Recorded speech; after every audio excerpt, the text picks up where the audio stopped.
We expect that number to grow to 10 in the next decade. There are about 50 to 60 ADC products in pipeline right now in early stage. That will take the overall market size of ADC to somewhere about $9 billion by 2024, which will help the CDMO market actually for ADCs to grow from roughly about under 100 million right now to about $1 billion in the next 9 to 10 years. Now, this is a significant growth opportunity, and we are actually very excited to be part of that and to really being able to serve our customers and cater to the business needs. We are expanding our capacity. We are looking at other things that we can do so that we remain a meaningful player and then retain our market share and grow with the growth in the market.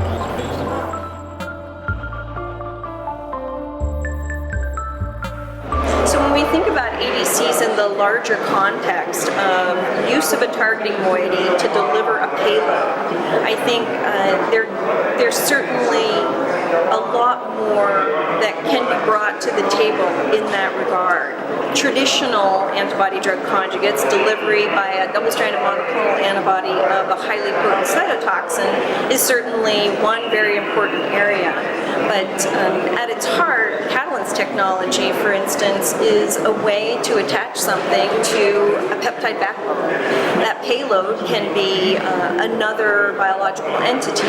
In the case of bispecifics, it could be a half-life extender, any number of types of payloads to elicit certain responses from the targeted cell can bring efficacious areas of efficacy to the approach that you wouldn't necessarily have seen possible in the past.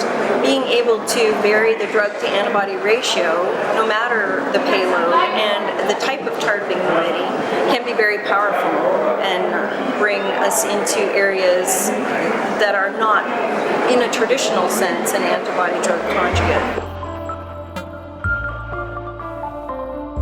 Building on the two approved ADC technologies that are marketed today, I think the next 2 to 5 years are going to bring in tremendous strides in terms of safety and efficacy, particularly in delivery of highly potent cytotoxins. We're going to see homogeneous ADCs, we're going to see ADCs that are optimized for placement and stability, ones with wider therapeutic index that give us the ability to target cytotoxins and have an efficacious therapeutic window with much less toxicity. So safety is going to be a huge improvement, as well as the ability to use multiple types of targeting entities besides just double-stranded monoclonal antibodies.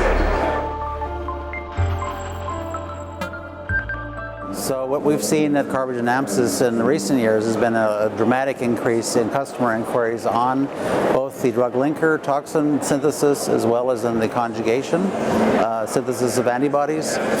Most recently, as a result of this interest, we've invested in an additional highly potent manufacturing site in Vienna, Switzerland, and we've expanded and built out a clean room laboratory in our headquarters for the conjugation of antibody drug conjugates. One of the challenges with antibody-drug conjugate conjugation chemistry is that you are dealing with both the potency of the toxin and the aseptic requirements of the antibody.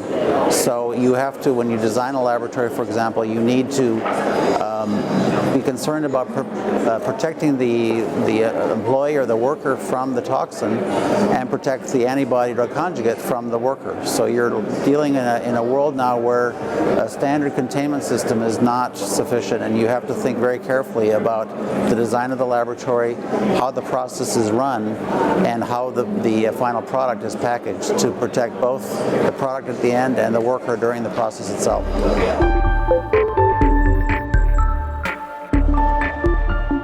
when we designed our lab, for example, we had to not only look at the containment, we also had to be concerned about the regulatory aspects of maintaining a bacteria-free environment. Thankfully, on the ADC drug substance side, we do not need to operate under sterile conditions, but we do need to have a clean room that controls the microbiological burden of the room as well as of the product. And this then involves extensive qualification of the facility and verification during operation that you are in a clean environment, that you can then guarantee the purity of your product at the end. So what we're seeing from our customer inquiries is a much broader focus on tailor-made ADCs.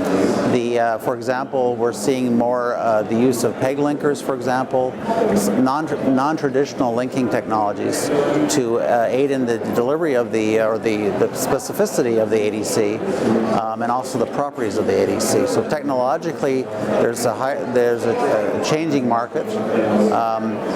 Where we traditionally with Adcetris and Kadcyla had a very standard drug, antibody, and linker. In this case, we're beginning to see variations on that theme. And we're also seeing a higher level of focus on the regulatory aspects of the components. So you have the complexity of an ADC that where you have to look at the GMP preparation of both the drug, the linker, and the antibody. And this is increasing in complexity, and it seems to be happening earlier on in the development phase.